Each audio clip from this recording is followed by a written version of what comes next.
Hello, my fellow warriors of love. Welcome to the 5D to Infinity podcast, the world's most evolutionary podcast. And I say that because every person we interview is sharing their nuggets of wisdom that is fast tracking us on our journeys 10, 20, 30, 40 years of wisdom, fast tracking us to where they're at now. And because at the end of the call, that's my hourly reminder to be present. At the end of the call, and at the end of the call, I will be doing an infinity healing activation where I can share some of the nuggets of wisdom that we have from our special guests today so that we're actually embodying that wisdom, so that we're not just hearing it from one ear and it leaving out of the other ear, that we're actually grounding it in, implementing it. And that's why I call this the world's most evolutionary podcast. We have really special guests with us today. I'm really honored to share them with our community here.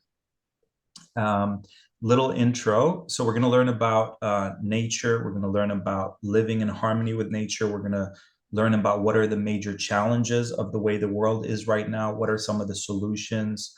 We're going to touch on some permaculture. We're going to talk about alternatives. If the world is the way it is right now, what is the way to live in harmony, in a more natural way of being and living?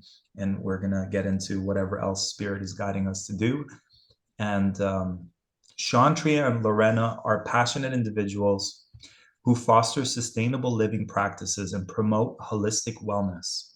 Their combined expertise, profound connection with nature, and commitment to empowering individuals have made them influential figures in regenerative living and personal spiritual growth.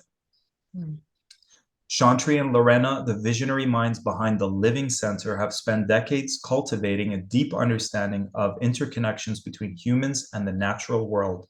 With their extensive knowledge and experience, they have developed diverse transformative programs, workshops, and mentorships to inspire positive change in people's lives and foster a harmonious relationship with the earth.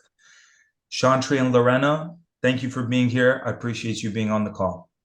Oh, it's great to be here. Thank you. Thank you for inviting us. Yeah. Pleasure, brother. Thanks. I would love for you guys to share. I know you have many different things that have transformed your lives and have led you to being here right now, but what's one part of your story that you want to share with our audience, just to let them in into your journey of what was a catalyst that got you to being on this path that you're on right now? Well, for myself, it started at a very early age. My great grandmother was a herbalist in former Yugoslavia, so I got exposed to this at a very young age.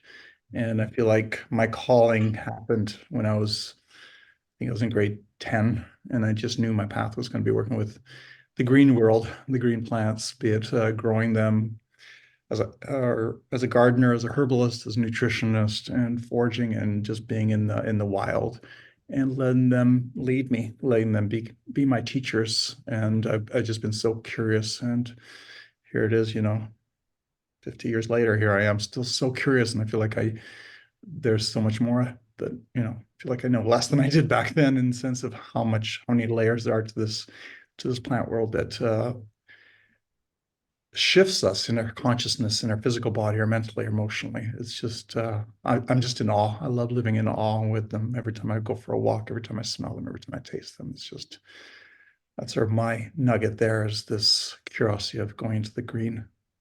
That's beautiful, brother. Thank you so much for sharing. Yeah. Well, mine was a different path, rightly so.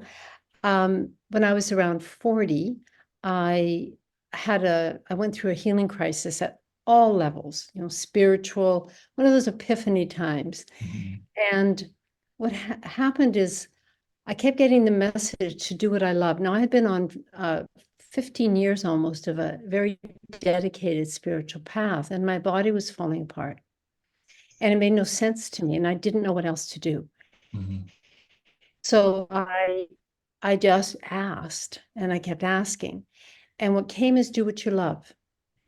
And the only thing that I could come up with at the time was movement and sound work and creating rituals. And I began healing remarkably fast. I was so curious about this, and it led to finding teachers and refining what it was that I was doing. and experiencing and helping me to understand the power of this. And what happened shortly into this is I began to have a relationship. I've always had a strong relationship with nature. I worked on fishing boats. I was up in the Yukon in my 20s, and I began to have, it was like nature speaking to me through the elements, air, fire, water, earth, and ether. Made no sense to me at the time. Makes a lot of sense to me now. And I was guided very much to deepen into a relationship with these elements until I came to the point of realizing most people, we just think, hey, it's air, you know, it belongs to us. I mean, we deserve it, that sort of thing. Mhm. But Indigenous teachings don't teach that. They teach that the elements are sacred and they are alive. Mhm. It says the earth is alive. And so that led me to a deep exploration of how to invite people into an experience of the elemental forces as who they are, Mhm. and tap into the great wisdom and creativity of the elements. And I realized that if we can do this, it's not only transformational for ourselves and our own health, it's transformational for the planet, because we begin to see the earth through new eyes, and we begin to respond and to global situations differently. We begin to respond to the challenges that we're facing from a connected place. And I realized too that through this, that the number one, at least for us, the number one reason for all of the challenges that we're facing on this planet is because we've disconnected. We've disconnected from the earth, we've disconnected from the elements, and therefore we've disconnected from ourselves. Mhm. And so this has been my main path. My personal path, my teaching path is how do we reawaken the innate connectivity so that we can discover who we are more fully as humans, release the illusions of separation and the illusion that we are much smaller. Like our culture has pretty much educated us into believing that we are, you know, that we do not have the power to bring shifts and the changes that are needed. So that's been my path. It continues to be my path. And like Shauntree said, you know, it's like getting to know the this feeling of knowing less now than before, and yet you know so much. Yeah.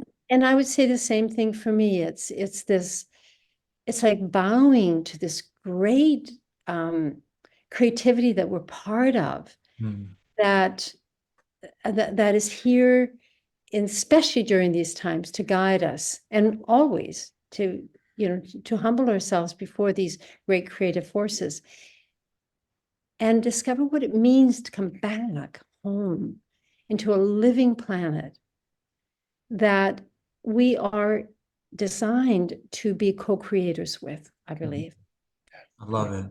Thank you guys so much for sharing. I feel like you've taken so many steps to get to where you are now. And if the problem is disconnection from self, disconnection from earth, disconnection from nature, I feel like that's one of the bridge. You guys are like a bridge back to self, back to Mother Earth, back to nature. So if the problem is disconnection and not in harmony with nature, what are some of the steps you guys can share with us on how you guys are able to reconnect to self, to nature, to Mother Earth? Mhm. Yeah. Yeah. Sure, I can You start. down. Well, first of all, when I arrived here 25 years ago, I didn't know anything about growing plants. I Mhm. thought I had a pretty strong relationship Mm. with the earth. And I realized that it's really important that we get our hands in the soil. It's really important that we understand the movement of the seasons. I mean, we are always aware, is it going to rain? Is it not? Like, our lives are determined because of, I mean, the vast amount of gardens that we have here, which are permaculture gardens. That we need to be connected with the natural rhythms of nature and the weather patterns. I mean, they determine what we're going to do in a day. Yeah. And so that's one aspect of it. And it's been a very important aspect and a very humbling aspect, actually. And the other one is for myself and the Shamanu Earth Wisdom teachings, which is the work that emerged out of my healing process. There is contemporary science that now is showing that the ancient wisdom that has come from the indigenous peoples, and I am indigenous, by the way, I'm Métis. Yes. Has, it all made sense. And so I incorporate contemporary science that really is focused on our unity. I incorporate philosophies, living systems theory, the work of Brian Swimme, Thomas Berry. What is a new cosmology that we are here to create? Because everything's about story. And that's our story. Like, we've been living in a story of separation. We've been living in a story of reductionism and a story that we can do whatever we want. And we can't. We're at the end of that story. But I use a lot of body-centered practices. And it's all to bring us back into relationship with the living earth. So movement, ancient practice, nothing new, movement, primordial movement, dance, sound work, rituals, earth-centered rituals, meditations, simply being with the earth. And I couple that with the new science, which I find very exciting, because the things that we are realizing relative to the universe story, like, we live in this living universe that holds us all. So we study, what are the laws? What are the imperatives? What are the ways the universe works? What is the way that nature works? And we are nature, an expression in human form.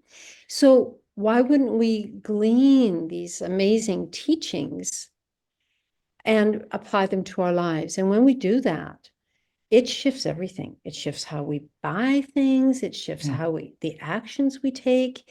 It shifts our approach, our relationship with all beings, recognizing that they are, equally valued by the earth. We're not special. Yeah. And to remember that 98% of all beings that, as far as we know, who've been part of the earth community are now extinct. Can you repeat that? We're not special. And so how do Sorry, Laurena, can you repeat the stat? Is it, what did you say about 90% of the 8% of all beings that have been part of, like, the dinosaurs and are now extinct? And what has remained is what has been able to cooperate with the earth and be part of, because what the earth does is always leaning toward life and more creativity, more beauty. After the dinosaurs, we didn't get dinosaurs again. We got the mammals, and we didn't just have ferns, giant ferns. We have flowers, and we have an abundance of birds, and we have mammals of all different kinds, and we have I mean, so much creativity. And we're part of that. That's inherent to us. And so how do we align ourselves with this great wisdom so that we can remember who we are and why we're here? Right? Love it. So Thanks for sharing. Yeah, it's a really good question about how to reconnect, because there's so many ways, and our modern day culture really makes it difficult for us to reconnect. So one of my favorite words I'm using nowadays is awe, how to be in awe, how to be in that place of curiosity to allow I'm going to obviously speak more from the plant realm in the sense of being in awe of what a plant is and who it is and how it expresses itself. And there's so many layers of diving deep into that. And the one thing that happens is that nature's always working on weaving itself back to wholeness. But we spend so much time to prevent that. We mow it, we bulldoze it, we plow it, we disc it, we herbicide, we do everything and everything. I mean, we spend trillions of dollars to make sure that the weave of a forest coming back or for nature to return, that we spend so much time to prevent that from happening. And that interconnectedness, that interbeingness of one plant wanting to be with another plant to communicate. But what we've done is we create a monoculture where it's just the one species, it's just corn or it's just soybeans, when all nature wants to do is have diversity. It wants to bring that together, and that each of those plants is communicating with each other. There's a communion, there's a relationship that they're sharing with each other, with the mycelium, with all the bacteria and all the life form that's in that soil to come back, and for it to keep evolving and to have succession, for it to reach its highest potential, which is back to an ancient forest. And I believe that, we are forest beings. We came out of the forest, and our hearts so deeply yearn to come back to that. That's why as soon as we have some time away, we want to go and spend time, at a cabin or a retreat or somewhere in a forest, because Or by the ocean. or by the ocean, there's just something there that wants to inform us of who we are and why we're here, and they're kin to help us remember. So to me, the reconnection happens because we are in their presence. We are there, not just seeing it, touching it, smelling it, breathing it in, tasting it. All of our senses then get informed and help us to come back to that web, and that they are kin there. So the universal imperatives of subjectivity, diversity, communion is there, that we yearn for that. The question is, besides awe, is how to allow ourselves to go into those wild places where our hearts yearn for, to allow the wildness to come back, and for us not to be scared of the wildness of the genetic blueprint of the wild edibles, the wild medicinals, and how to be in their essence and let them view us and help us to come back. And there's so many different ways of doing that. So that's my nugget there of allowing. I love it. And I just say that, I mean, as a nutritionist and a herbalist forever, and an Ayurvedic practitioner as well,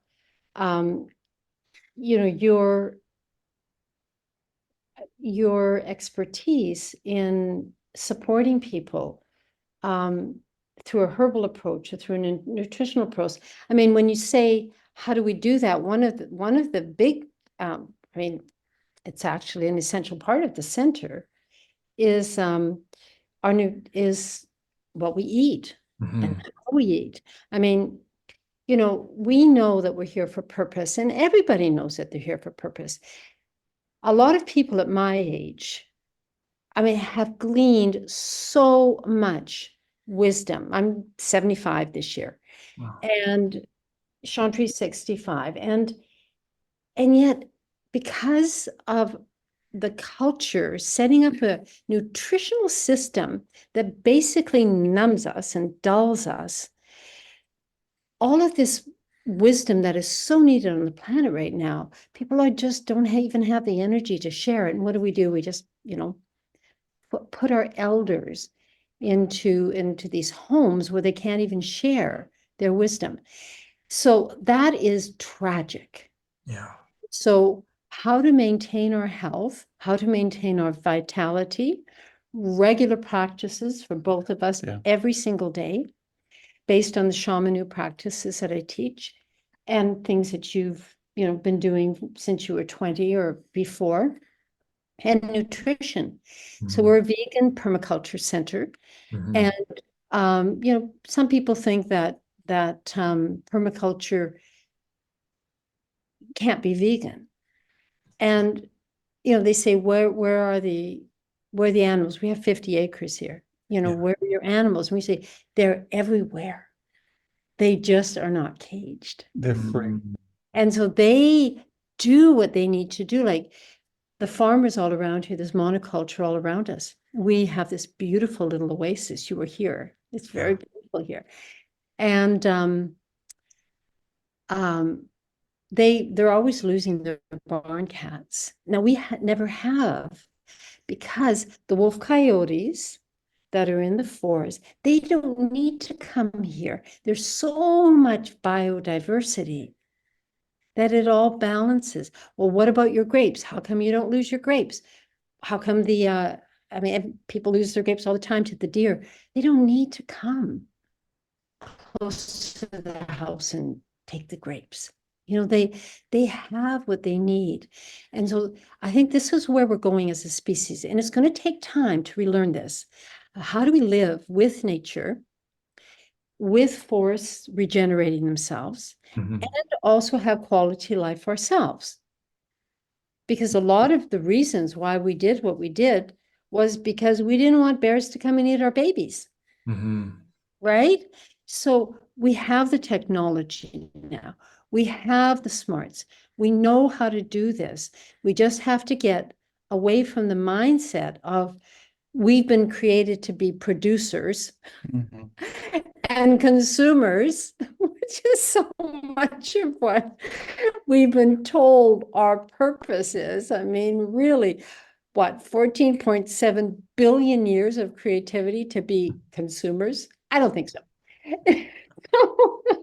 So what is, how do we, so the food we take in, it informs us, the herbs that you very carefully create for people, you bring that into your body and you are being informed by the green world, which is much clearer than the human world. It's not just the green world, it's the green world that has not forgotten who it is and why it's here. Yeah. So in many ways, it's the opposite to things that have become seedless. And if something becomes seedless, it has forgotten who it is and it can't reproduce, the whole GMO and the whole genetically altered. So to me, it's not just the green, it's the ones that are still have that integrity, who have a matrix which is still very, very strong. And the other one is not just what we eat, it's also where we eat, it's how we eat. It's also what we see and what we smell. In other words, our inner landscape is shape-shifted by the five senses of what is coming in through our skin, through our eyes, through our nose, through our mouth, through our ears, through the touch. That is how we are being changed, and depends where we decide to spend our time of taking that world in. Yeah, and right now, I mean, with the powers that be bringing in, more and more restrictions, with our food systems like collapsing, in so many ways. I mean, maybe it doesn't look that way, but I mean, we're growing food in no actual soil. It's subsoil. It's the topsoil. The living soil is gone. And I mean, what is that doing to our bodies? We can say, oh, we can do this and then we can bring it all back. That takes time. When you deplete an aspect of this organism that has developed over these billions of years, and if you do that for long enough, then, for instance, if you decide to put a chip in your body to enhance your immune system, the natural immunity, which has definitely proven to be the best immunity, will eventually atrophy, and you can't get that back overnight. we're playing with some really touchy aspects that we don't know where it's going to lead, but it doesn't, it's like the splitting of the atom. I mean, just because we can do it, we should do it? No. We're at a place now on the planet where we need to really consider and really contemplate the consequences of the food that we take in. Like you said, are we buying local as much as possible? The systems we've created are not sustainable and they're not regenerative. Yeah. The economic system, it's so fragile. We should, with all the money that we've spent in the health field, we should have healthier people. We don't. Yeah. We have more cancers than ever before. We have more depression. We have more suicides. We have more mental health issues than ever before. Yeah. What is going on? And in our educational system, again, people are pulling their kids out, and rightly so, of the educational system to, for schools. And we know we've lost connection. And so there are so many ways to come back into our relationship and our food. I was going to say that every single form of isolation or reductionist turns into a cancer, turns into a craziness that starts to emerge out of us. So what we're speaking of is how to weave back to reconnection compared to keep separating things, compartmentalizing things. Mm-hmm. And then the behavior of the human is altered. Mm-hmm. Yeah. Beautiful. Thank you guys for sharing. I'm getting so much from this, and it's a mindset, it's habits, it's practices, but it starts with how we're seeing. It's like we were brainwashed to see ourselves as separate, therefore we experience a reality of separation. It's not natural for a baby to be a consumer. We were brainwashed or conditioned to become consumers. But if you take away that conditioning, we get back to what is natural, which is just how it's like we got to work hard to unlearn the lies so we can remember the truth, so we can get back into nature. And that's happening on a grand scale on our planet now, the grand remembrance. But I'm getting so much from this, even when you said to not fear the wildness. It's almost like how in society they control the wild kids, right? ADHD, you're wild, calm down, relax. Or wild women in the past, maybe even still now, when they're wild and so empowered and owning their sexuality, it's like, wait, that's too scary, we must control this and suppress it.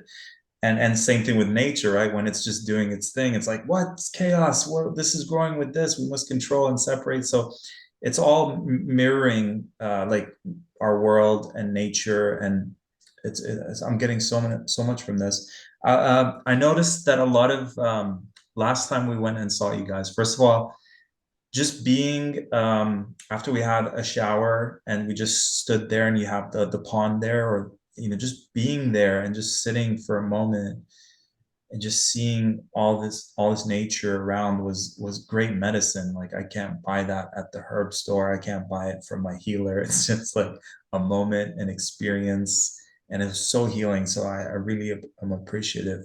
Well, one of the reasons why, just to bring this in, one of the reasons why we've created so many sacred spaces, because we can talk about coming back to nature. I mean, so many people are talking about it.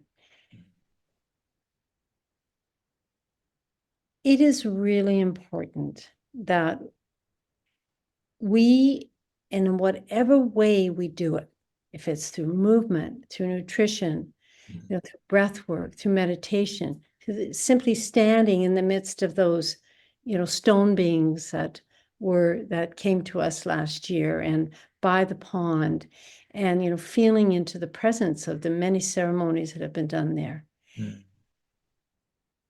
We need to create space in ourselves, because we are not going to it is impossible, in my experience of doing this particular work for 35 years, it is impossible to receive the messages. Now, this is, okay, the English language is a language of separation. Yes. So when I say to receive the messages from the earth, it's as if I'm talking about the earth as a separate aspect to myself. But we are the earth, we are part of something larger as well. So in a way, there is that dynamic, but and this is, again, it's not new. I mean, Indigenous peoples knew this, that you create the space, the situation through the food you eat. I mean, if you're all numbed down because of lousy food, I mean, you can't hear. You can't hear the messages in the wind. You can't hear the voice of the earth. You can't hear the voice of the trees, of the plants. How did we even learn what plant was good for what? It was somebody that was attuned enough to be able to hear that message. And so and yes, experimentation as well. So how do we do this in a world that is so focused on speed and so focused on doing? This is the practice. The practice is changing the rhythm. And when we change the rhythm and we create a greater inner silence where we can hear, then our food choices will change. We'll know we don't want to live by that rhythm anymore because it doesn't bring us joy. It brings us joy, like you said, just standing there by the pond and being fed. Now, not everybody has what we have, but we can certainly get connected with it. The green world is always emerging in a crack in a sidewalk and beside your house. It's always there. Nature, the wildness is always, it's never going to give up on us. It's always going to keep reminding us or inviting us in. So you don't have to be in the country. You don't have to have an acreage or anything like that. It happens in the smallest places. And that's why I said going into awe, and it's like going down that little crack or beside a little stream or walking down a sidewalk. It's always there. And it's always saying, I'm here. It's for us to go into silence. That silence and saying, I see you. And then being open to saying, can you see me? That plant or that tree, whatever it is, saying, I'm being witnessed, I'm being seen. And let that communion begin to happen. And there's a sense with that of belonging. We have lost that sense of belonging. And I think that's why we're we feel like we need more to feel safe. We need more stuff. We need more money. We need more sex. We need more whatever to feel safe, because we have truly lost our sense of belonging. And I'll just say that when the elemental forces began to communicate with me, and it's not a communication through words, it's more of a felt experience, because I had been opening up through movement and sound and breath and everything that I was doing. That happened when I was in Toronto. Yeah. And then I got a very clear message that I needed to move to the country, and I didn't have any idea how that was going to happen financially or anything.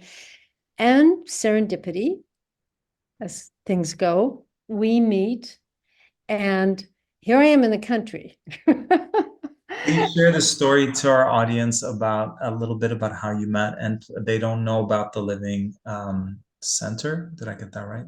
Yeah, the Living Center. Well, Living Center. So please, if you can share a little bit about how you guys met, because I know people get really inspired by sacred unions, power couples like you guys, and about the Living Center. Let's introduce it before we talk about your courses. Maybe one of the things that I want to share is how the land found me, and then what our relationship. So I knew as a teenager, 17, that I wanted to leave. I was in London, and I want to live in the country.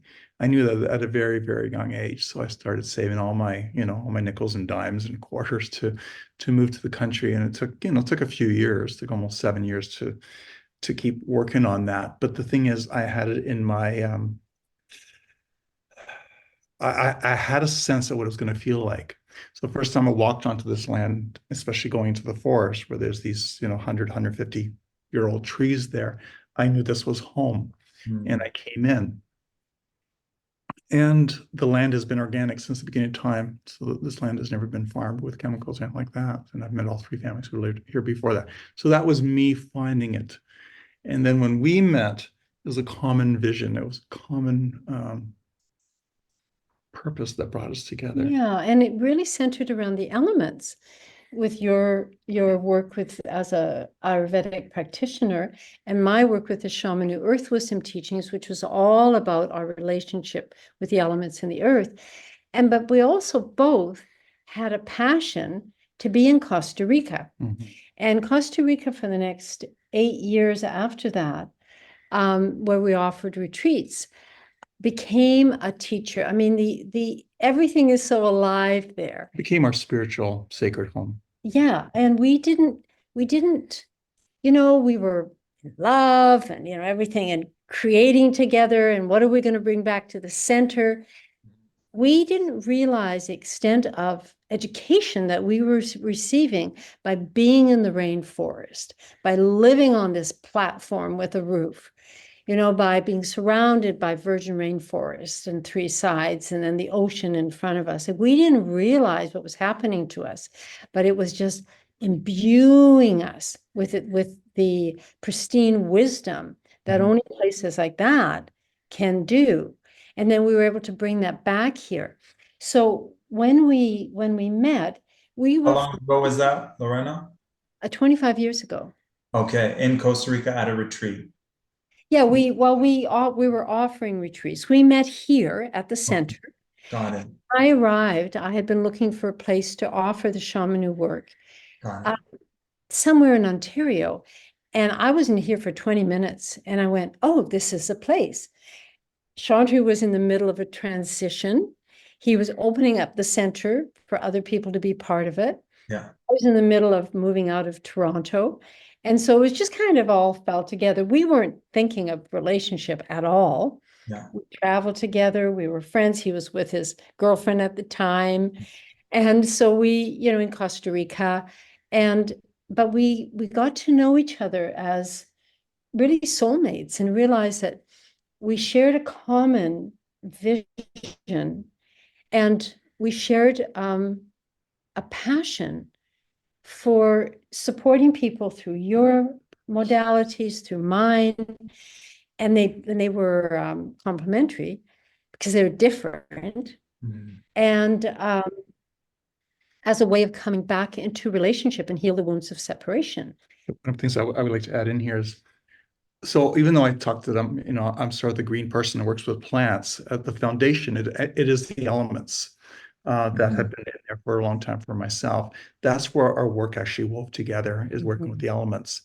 And for the first 4 years when we were in Costa Rica, it's the elements that were actually teaching us. So we actually saw the elements as our 5 greatest masters of all time. And they are. And we were so humble and we were so porous and open to see how they shapeshift everything, our inner landscape, the world around us, everything is moving.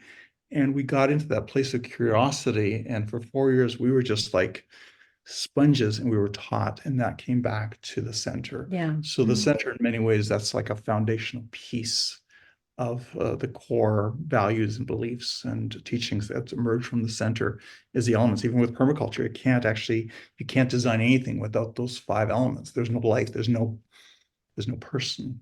So while we fell in love with each other, and there was no question about that, it was really centered in a common purpose.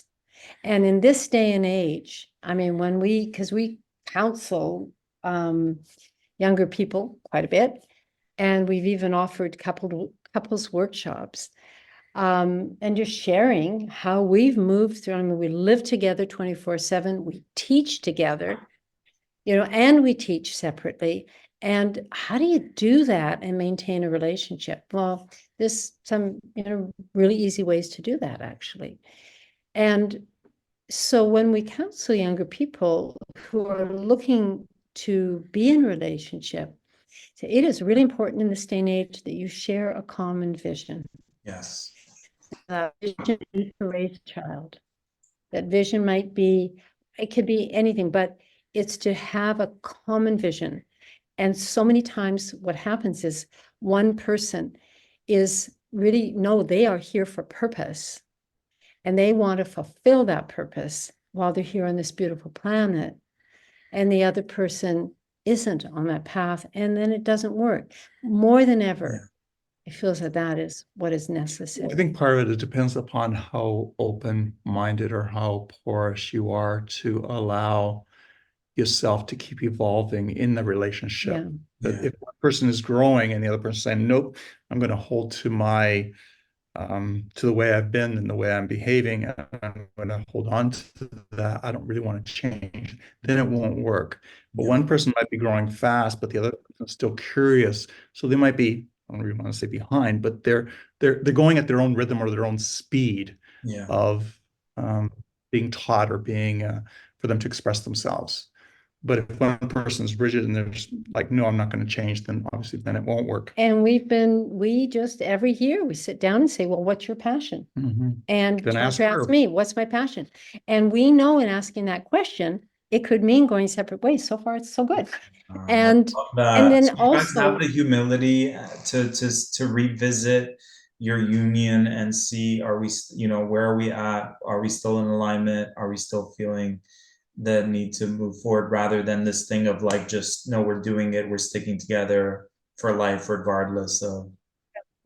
No, we need people to be fully present to this time on the planet, doing what they are here to do. And we're doing their soul. And when Laurena brought that up, that's not a day or two that we spent asking that question. We spent a good season, like a good chunk of the winter is spent.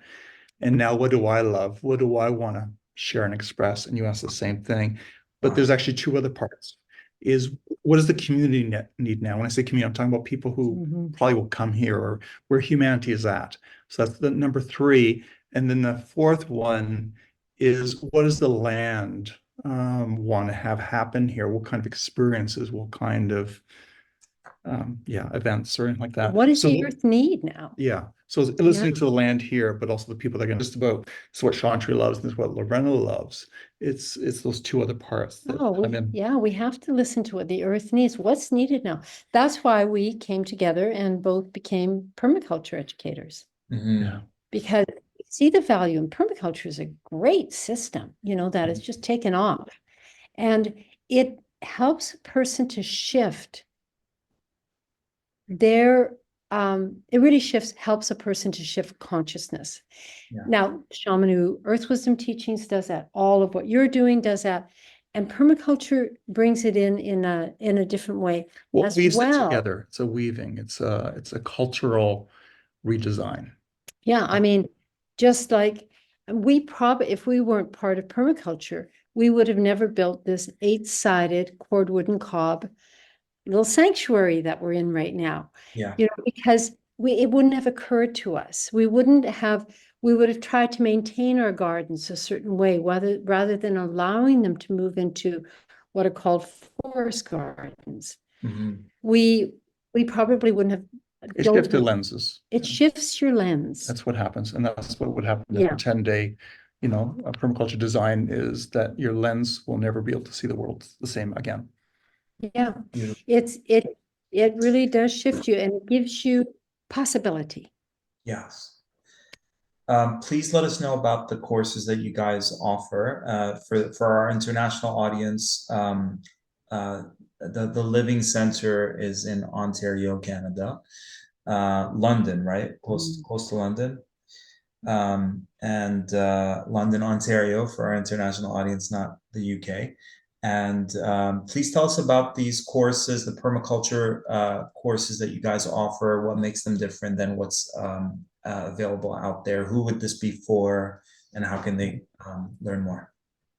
Yeah, we do things online as well. There's Okay. numerous courses and offerings that we have, and we do offer some things in Costa Rica as well. So it's not all at the center. Got it.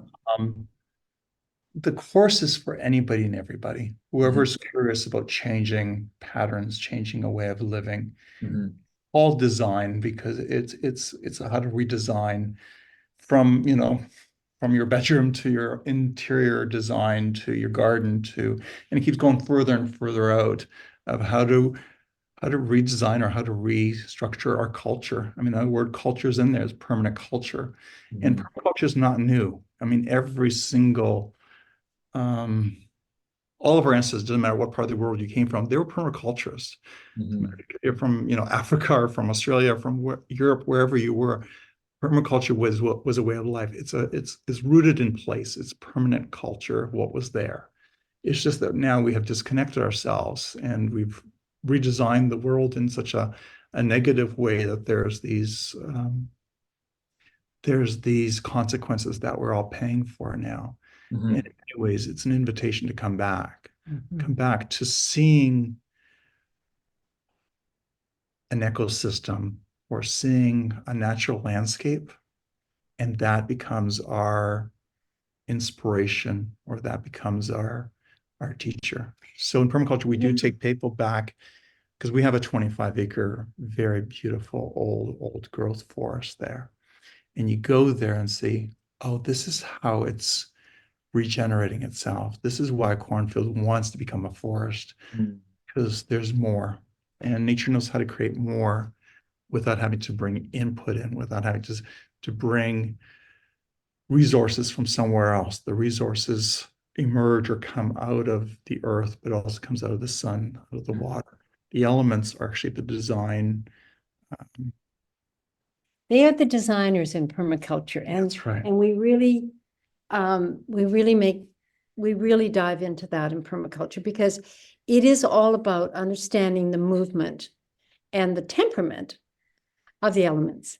And so we have in July, we're offering a 10-day permaculture residential Yes. program here. And permaculture not only brings in the philosophy. This is it, right? Yeah. Yes. Yeah. Permaculture also gives you the tools. Okay. So we explore natural building. We explore all the things that are on what are called the permaculture flower. We explore water systems and renewable energy systems. Basically, we are exploring every aspect of our life, even down to economy. Yeah. Because we're looking at how to design systems that are in relationship with the living earth. How do we do this as a humanity? Now, with so many of us on the planet, how do we come back? How do we learn the tools and apply them? Whether you're living in an apartment, and yeah, that's a picture of our Aerial shot of an aerial shot of our land. Whether you're living in an apartment, whether you're living in the country, whether you're living in the city, it doesn't matter.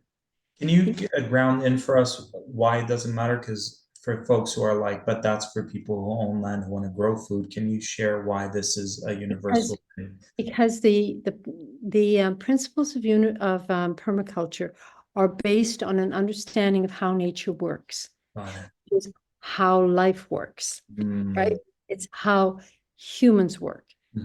Part of nature, we are nature. So it's we can apply this to our balcony.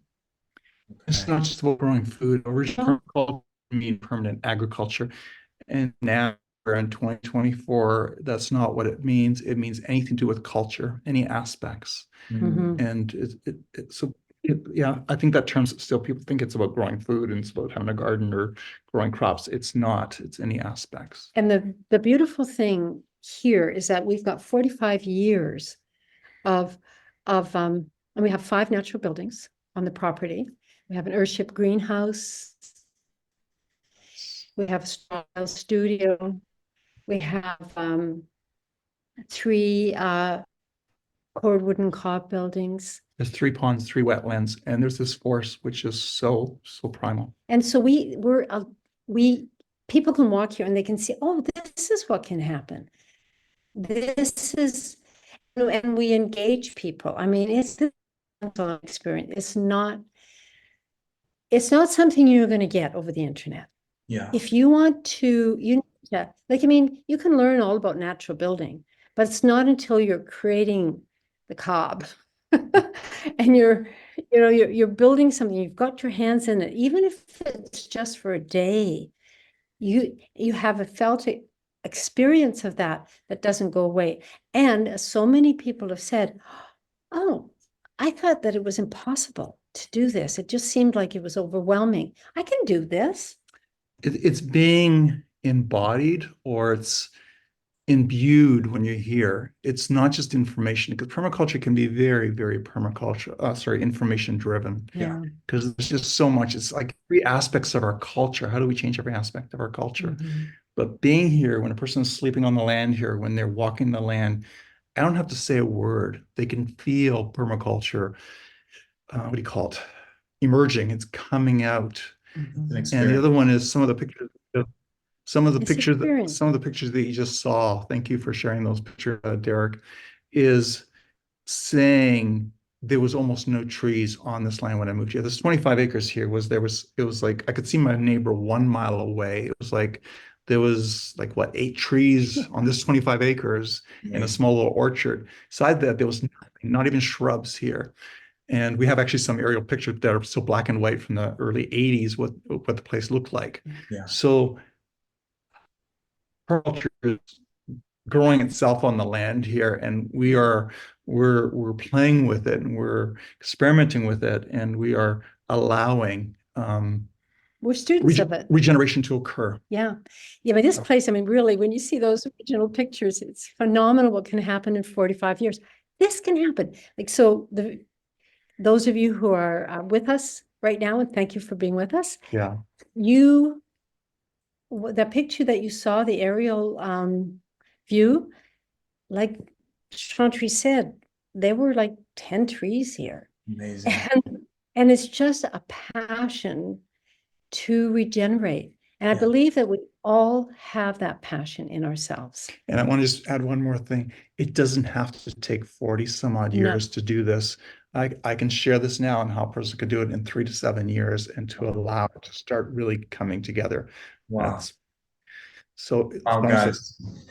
Thank you so much. We've got a few more minutes. I would just want to leave our audience knowing what they can receive from you in terms of the online courses. So there's a in-person permaculture course happening on the property for those in Ontario or people who want to fly in. You've also got a herbalism course here. Is that something that's online, or? Yeah, a lot of my things have gone online now. Okay, so so folks can take the herbalism course online. What about the forest gardening? Some of that is online. There is also correspondence courses, which is all online.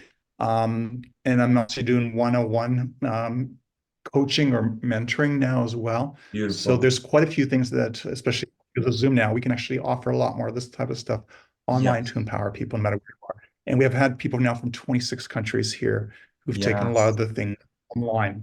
Not all of them were actually here. Beautiful. They show the Earth Wisdom teachings and the Woman Earth a little bit online, mostly in person. Got it. The mentorships are a 7-month process that I offer through the Shamanu. And so it's really about the shift of consciousness. Yeah. Beautiful. Ayurvedic is a course. That's right. Okay. Correspondence course, and also an online mentorship. When I say online, it's like a 3-month course the person was doing, and they're doing during the week, and they're with me. It's a live online, so I'm actually there with them. It's not pre-recorded, and I'm answering questions, and they're going through their assignments and processes to be an agent of change. Beautiful. And I heard you bridge are you borrowing from Chinese medicine as well as Ayurvedic and best of both, or did I? I'm bringing in our Vedic nutrition, but also energetic nutrition comes in there, but I don't bring in the Chinese No, system. sorry. Okay, so it's the But energetics. Okay. So then you've got your energetics and sorry, go ahead. no, that's all. Okay, and then Yeah. folks can host their own retreats on your properties. Is that what the host your event is? Yeah. This And is then, something new. yeah, This is just starting. beautiful. And but we have so much abundance here. Yeah. And the place is so established. Yes. And we thought, you know what? It's time to open up the doors and share this abundance. I mean, we have so much food here, so much medicine, and so much beauty. And I mean, I'm not saying that to brag. I'm just because it was a lot of hard work Yeah. and continues to be. But it needs to be shared. And Yeah. you know, there's a lot of there are people with land like what we have. And there's a lot of young people who want to be part of something like this, but they don't have the money. Yeah. We're opening up through an ecosystem participants program that we've created, and through different methods so that other people can be living their dreams, creating, bringing in a revenue from that, and, you know, supporting the center, supporting themselves, and most important, supporting the earth. Okay. Yeah. I So love it. there's, Thank you guys. yeah. Well, thank you. It was wonderful It's been to, wonderful to share a little bit of our past and also our vision of where the potential of where the center is going to be going in the next few years. yeah. Appreciate it. You guys are, I'm so grateful our paths crossed, and this is the beginning, and there's so much that I'm learning every time I chat with you guys. And then the one-on-ones, you guys also offer Yeah. one-on-one distance healing, one-on-one sessions. So just remind us what those would be, how would you define the services? Basically, the one-on-one, there is one-on-one, both of us offer that in the sense of personal health support, health programs that we offer to people to support them on their healing journey. But we also do the one-on-one when people are doing a course with me and some with you. Yeah. So basically, it's not just doing a course as a group and as you're going through your lessons assignments, but it's also counseling the person of where they're at to empower them to be making a difference. Yeah, and my work is very much focused on the psycho-spiritual or the eco-spiritual aspect of a with a person. Shauntree, you're more focused on the nutritional. Yeah. Beautiful. I will put all the links if you guys are watching this on YouTube. And for those of you who are catching it on where you're listening to podcasts, you might not find all the information. So what's the easiest way for them to reach you guys? It's really through our website, which is www.thelivingcenter.com. So it's The Living Center with an RE, Canadian style. Canadian style. .com. And our email address is info@thelivingcenter.com. Beautiful. So nice and easy. Yeah, keeping it simple. I love you guys. I appreciate you so much. We will put this up. I'll let you know when it's ready to go, and I'll conclude with a prayer and call it a day. So you're welcome to join me for that. But before we do that, thank you for your time. Thank you for your energy. We invite our audience to send a prayer, send a blessing to you guys for gracing us with your time and energy. So just, I believe in reciprocity. Send them a prayer, send them a blessing, send them some energy as a thank you. And to conclude, I pray and ask Source God Universe to help us embody living in harmony with nature, letting go of the things that are no longer natural, no longer sustainable, and allowing ourselves to integrate and go back into that flow, that relationship with Mother Earth, to deepen it. And like you guys said, to create space in our lives, in our calendar, in our hearts, in our mind, in our energy, to be in nature, to be with self, to be with Source God Universe. I'm praying that we all allow ourselves to align with our soul tribe, to go to the places where we're feeling guided to go, to connect with soul family, to be in stillness, to be curious. That's that inner child, the the playfulness, the lightness, the curiosity, like you shared earlier. For us to embody these mindsets, natural ways of being, natural ways of thinking. And I pray that Source God Universe just helps us do a process right now energetically to anchor that in, to integrate it, to be it. And anything that's in the way of that, we're asking that that gets cleared, whether it's a belief, whether it's a fear, whether it's an emotion. Thank you, thank you, thank you. And so it is. I love you guys. I appreciate you. Put all the Thank links you. below. And Thank you. we And to continue. all of you who are Yeah. part of what you offer. Such a gift. Thank you. Yeah, to everyone listening, just stay curious, be in awe. Yeah. Blessings. Appreciate you guys. We'll talk soon. All right. Bye-bye. Much love.